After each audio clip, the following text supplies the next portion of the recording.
Assalamualaikum warahmatullahi wabarakatuh.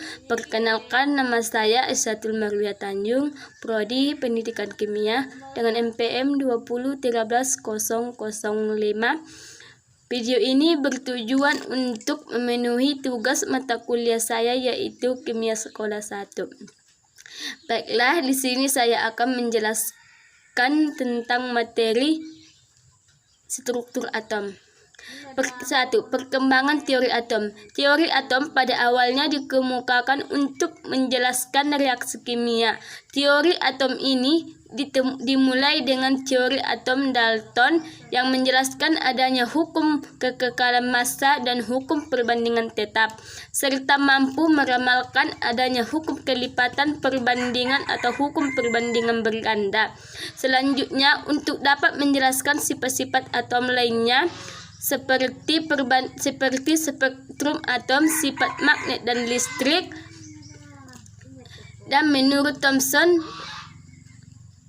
sifat magnet dan listrik, serta bagaimana cara atom berkaitan membentuk senyawa kimia. Berkembanglah model-model atom menurut Thomson, Rutherford, Bohr, dan melalui pendekatan mekanika kuantum, model-model tersebut terutama menemukan struktur atom yang berkaitan dengan kebolehjadian menemukan posisi elektron di dalam volume ruangan atom. 1.1 Teori atom Dalton. Istilah atom untuk menyatakan bagaimana terkecil yang tidak dapat dilanjut sudah dikemukakan oleh filosof Yunani Leucippus dan Demokritus sejak 400 tahun sebelum Masehi. Berdasarkan pemikiran bahwa konsep atom, Demokritus sesuai dengan hukum kekekalan massa atau hukum Lavoisier 1789 berbunyi, massa zat sebelum dan sesudah reaksi sama, hukum perbandingan tetap, dan hukum Proust 1797 berbunyi perbandingan massa unsur-unsur dalam suatu senyawa adalah tepat dan tertentu. Maka John Dalton tahun 1803 merumuskan teori atom sebagai berikut. A. Materi tersusun atas partikel-partikel terkecil yang disebut atom. Yang kedua, atom-atom penyusun untuk bersifat identik atau sama dan sejenis. C. Atom suatu unsur tidak dapat diubah menjadi atom unsur lain. D. Senyawa tersusun atas dua jenis atom atau lebih dengan perbandingan tetap dan tertentu. E. Pada reaksi kimia terjadi penatualangan atom-atom yang bereaksi. Reaksi kimia terjadi karena pemisahan atom-atom dalam senyawa untuk kemudian bergabung kembali membentuk senyawa baru. Dalam perkembangannya, tidak semua teori atom Dalton benar, karena pada tahun 1897 Johann Thomas menemukan partikel bermuatan listrik negatif yang kemudian disebut elektron. Tahun 1886 Eugen Goldstein menemukan partikel bermuatan listrik positif yang kemudian disebut proton, dan tahun 1932 James Chadwick berhasil menemukan neutron. Salah satu hipotesis Dalton adalah reaksi kimia dapat terjadi karena penggabungan atom-atom atau pemisahan gabungan atom, misalnya logam natrium bersifat netral dan reaktif dengan cairan dan dapat menimbulkan ledakan. Jika logam natrium direaksikan dengan gas klorin yang bersifat racun dan berbau merangsang, maka akan dihasilkan NaCl yang tidak reaktif terhadap air, tidak beracun dan tidak berbau merangsang seperti logam natrium dan gas klorin.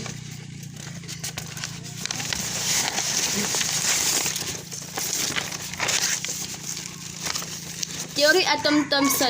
Tonggak sejarah perkembangan teori selanjutnya dimulai dari penemuan hukum Faraday yang diperoleh melalui percobaan elektrolisis. Dari hukum tersebut disimpulkan bahwa terdapat kaitan antara satuan muatan listrik dengan massa zat yang dihasilkan pada kedua elektrolida berdasarkan percobaan Faraday tersebut. Gen Johnston Stoney 1891 mengusulkan bahwa muatan listrik terdapat dalam satuan diskrit yang disebut elektron, dan satuan ini berkaitan dengan atom. Setelah tahun 1897, Joseph Johann Thomas berhasil membuktikan dengan tabung sinar katode bahwa sinar katode adalah bekas partikel yang bermuatan negatif atau bekas elektron yang ada pada setiap materi.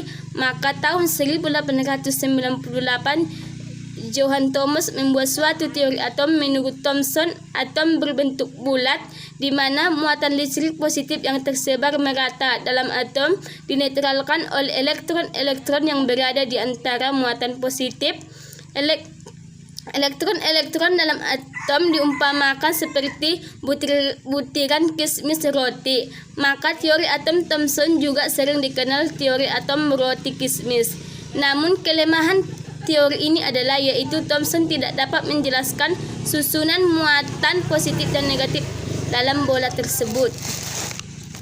Elektron yang bermuatan negatif merupakan partikel dasar penyusunan atom, sedangkan zat pada dasarnya tidak bermuatan netral, sehingga partikel lain penyusunan atom haruslah suatu partikel yang bermuatan positif.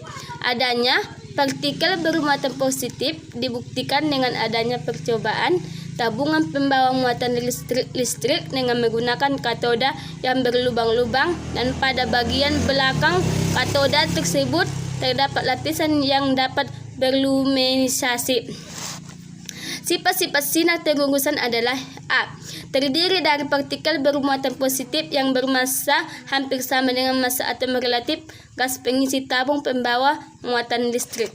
B. Bergerak menurut garis lurus dan dibelokkan oleh medan listrik maupun medan magnet ke arah yang berlawanan dengan membelokkan sinar katoda. Massa partikel bermuatan positif paling kecil terjadi jika sebagai pengisi tabungan pembawa muatan listrik adalah hidrogen. Dari hasil ini kemudian disimpulkan bahwa partikel bermuatan positif yang bermassa hampir sama dengan massa atom hidrogen disebut proton.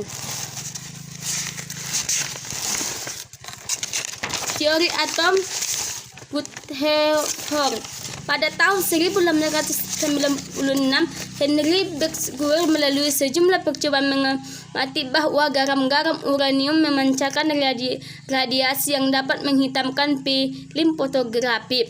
Pada tahun 1899, Rutherford dengan menggunakan alat elektrometer dan lempengan tipis aluminium mendemonstrasikan bahwa radiasi yang dipancarkan tersebut dapat digolongkan menjadi dua jenis, yaitu radiasi alfa dan radiasi beta. Jenis yang pertama tersebut sempurna oleh aluminium dengan ketebalan beberapa m, sedangkan jenis kedua memiliki daya tembus terhadap aluminium kira-kira 100 kali daya tembus radiasi jenis pertama. Pada tahun 1900 dilaporkan oleh P. Curie dan Piliak adanya radiasi jenis ketiga yang dipancarkan oleh gejala radioaktif yang disebut sinar gamma yang memiliki daya tembus jauh lebih besar dari sinar beta. Mengenai gejala alamiah radioaktifkan ini, Rutherford dan Soddy pada tahun 1902 telah sampai pada pengertian yang mendalam dan menyimpulkan bahwa unsur-unsur radioaktif mengalami transformasi spontan dari suatu bentuk atom menjadi bentuk atom yang lain disertai dengan perubahan-perubahan subatomik dan pemancaran radiasi radioaktif. Pada tahun 1903, Philip Lennox melalui percobaan membuktikan bahwa teori atom Thomson yang menyatakan bahwa elektron terbesar tersebar merata dalam muatan positif atom adalah tidak benar. Hal ini mendorong Ernest Rutherford 1911 tertarik melanjutkan eksperimen Lennox dengan bantuan kedua muridnya Hans Gibbs dan Ernest Marsden. Rutherford melakukan percobaan dengan hamburan sinar X pada lempang tipis emas. Partikel X bermuatan positif bergerak lurus berdaya tembus besar sehingga bisa menembus lembaran tipis kertas. Berdasarkan percobaan tersebut disimpulkan bahwa A. Sebagai besar ruang dalam atom ruang hampa partikel X diteruskan. B. Di dalam atom terdapat suatu bagian yang sangat kecil dan padat yang disebut inti atom. Partikel X dipantulkan kembali oleh inti atom. C. Muatan inti atom dan partikel X sejenis yaitu positif, sebagian kecil partikel X dibelokkan. Hasil percobaan tersebut mengurungkan teori atom Thomson. Kemudian Rutherford mengajukan teori atom sebagai berikut. Atom tersusun atas inti atom yang bermuatan positif sebagai pusat massa, dikelilingi elektron-elektron yang bermuatan negatif. Massa atom berpusat pada inti dan sebagai besar volume atom merupakan ruang hampa. Atom bersifat netral, karena itu jumlah muatan positif dalam atom proton harus sama dengan jumlah elektron.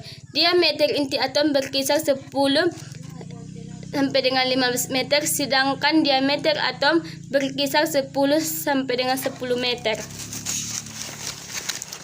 Yang keempat, teori atom Bohr. Teori atom Bohr. Bohr 1913 menyatakan bahwa elektron-elektron beredar mengelilingi inti pada lintasan tertentu. Masing-masing lintasan mempunyai tingkat energi yang berbeda. Jika lintasan energi semakin jauh, maka semakin tinggi energinya. Elektron-elektron dapat pindah dari lintasan tingkat energi satu ke lintasan energi lain dengan cara menyerap atau melepaskan energi. Jika elektron dipindah dari lintasan energi yang tinggi ke lintasan energi yang lebih rendah, maka akan melepaskan energi. Sebaliknya, elektron memerlukan energi untuk dapat pindah dari lintasan dengan energi rendah ke lintasan dengan tingkat energi lebih tinggi.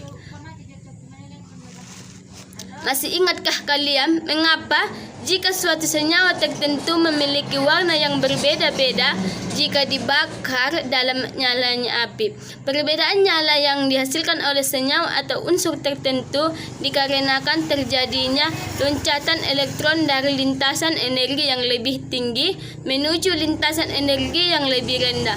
Model atom Bohr telah berhasil menerangkan terjadinya spektrum yang terjadi pada suatu unsur atau senyawa.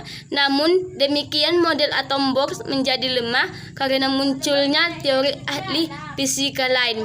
Kelemahan teori atom Bohr: hanya mampu menjelaskan spektrum atom hidrogen, tetapi tidak mampu menjelaskan spektrum atom yang lebih kompleks dengan jumlah elektron yang lebih banyak. B. Orbit atau kulit elektron mengelilingi inti atom bukan berbentuk lingkaran melainkan berbentuk elips. C. Bohr menganggap elektron hanya sebagai partikel bukan sebagai partikel dan gelombang, sehingga kedudukan elektron dalam atom merupakan kebolehjadian. Diawali dari pengamatan Niels Bohr terhadap spektrum atom, adanya spektrum garis menunjukkan bahwa elektron yang beredar pada lintasan-lintasan dengan energi tertentu. Model atom yang dikemukakan oleh Bohr mampu menjelaskan terjadinya garis-garis spektrum pada atom hidrogen, tetapi gagal untuk meramalkan terjadinya spektrum yang dipancarkan atom-atom unsur lain.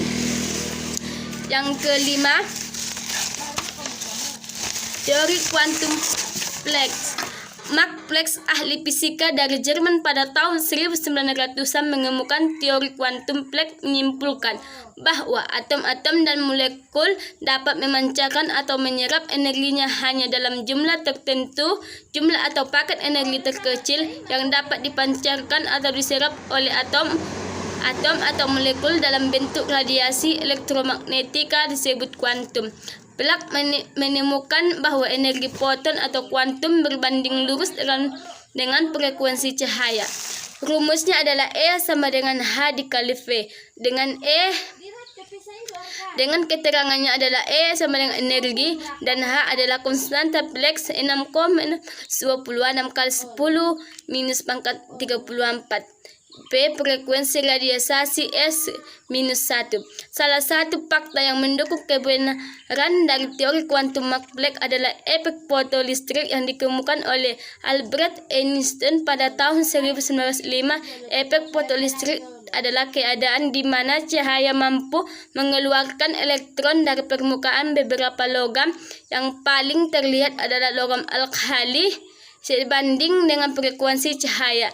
Jika frekuensinya rendah, setiap foton mempunyai jumlah energi yang sangat sedikit dan tidak mampu memukul elektron agar dapat keluar dari permukaan logam. Jika frekuensinya dan energinya bertambah, maka foton memperoleh energi yang cukup melepaskan elektron. Hal ini menyebabkan kuat arus juga akan meningkat. Energi foton bergantung pada frekuensinya. Rumusnya adalah E sama dengan H kali P sama dengan H. Dengan keterangan adalah E energi, H adalah konstanta Planck 6,626 kali 10⁻34. F frekuensi radiasi, S sama dengan 1. C adalah kecepatan cahaya.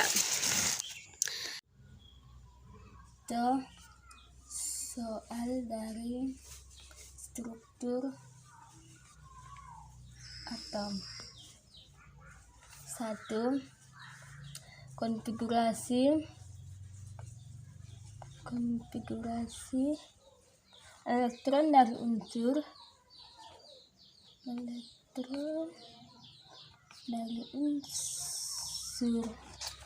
yang memiliki nomor atom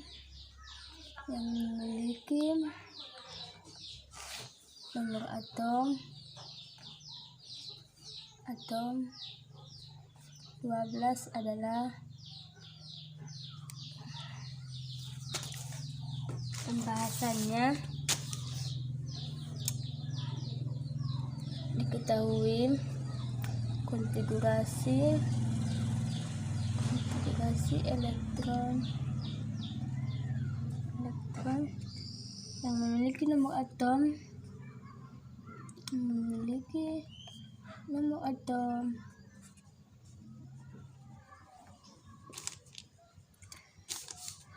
nomor atom 12 adalah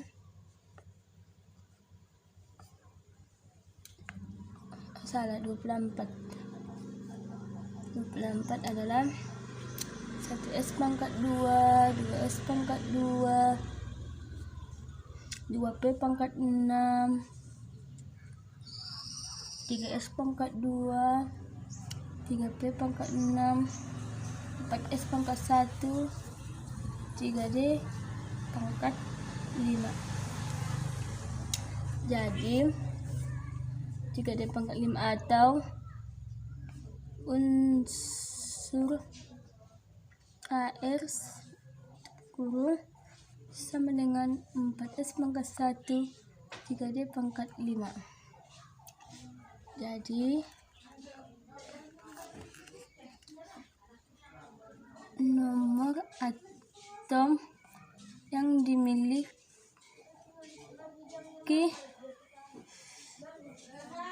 adalah 4s pangkat 1 3d pangkat 5. Nomor 2, atom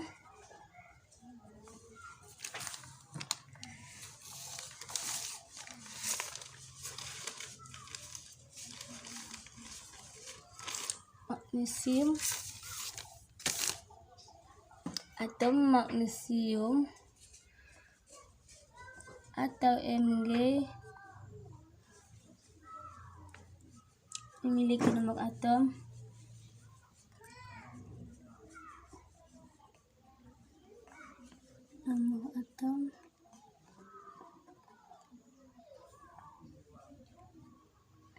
12 dan nomor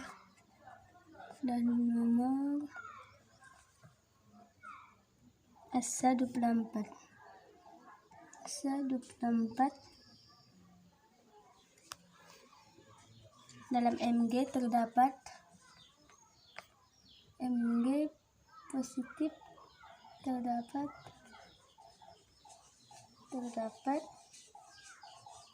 penjelasannya adalah proton sama dengan diketahui proton sama dengan 12,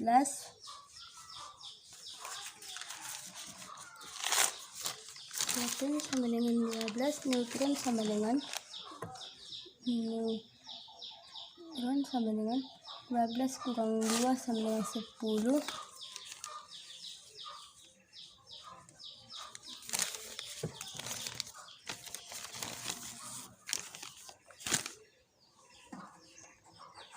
Salah.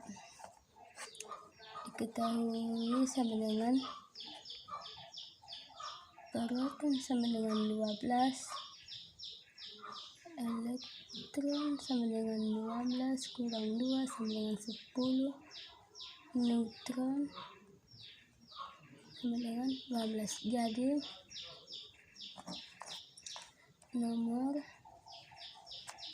Jadi nomor atom Mg positif terdapat sebanyak 12, 10, 12. Sampai sinilah yang dapat saya sampaikan, kurang lebihnya saya mohon maaf. Wabillahi taufiq walhidayah. Wassalamualaikum warahmatullahi wabarakatuh.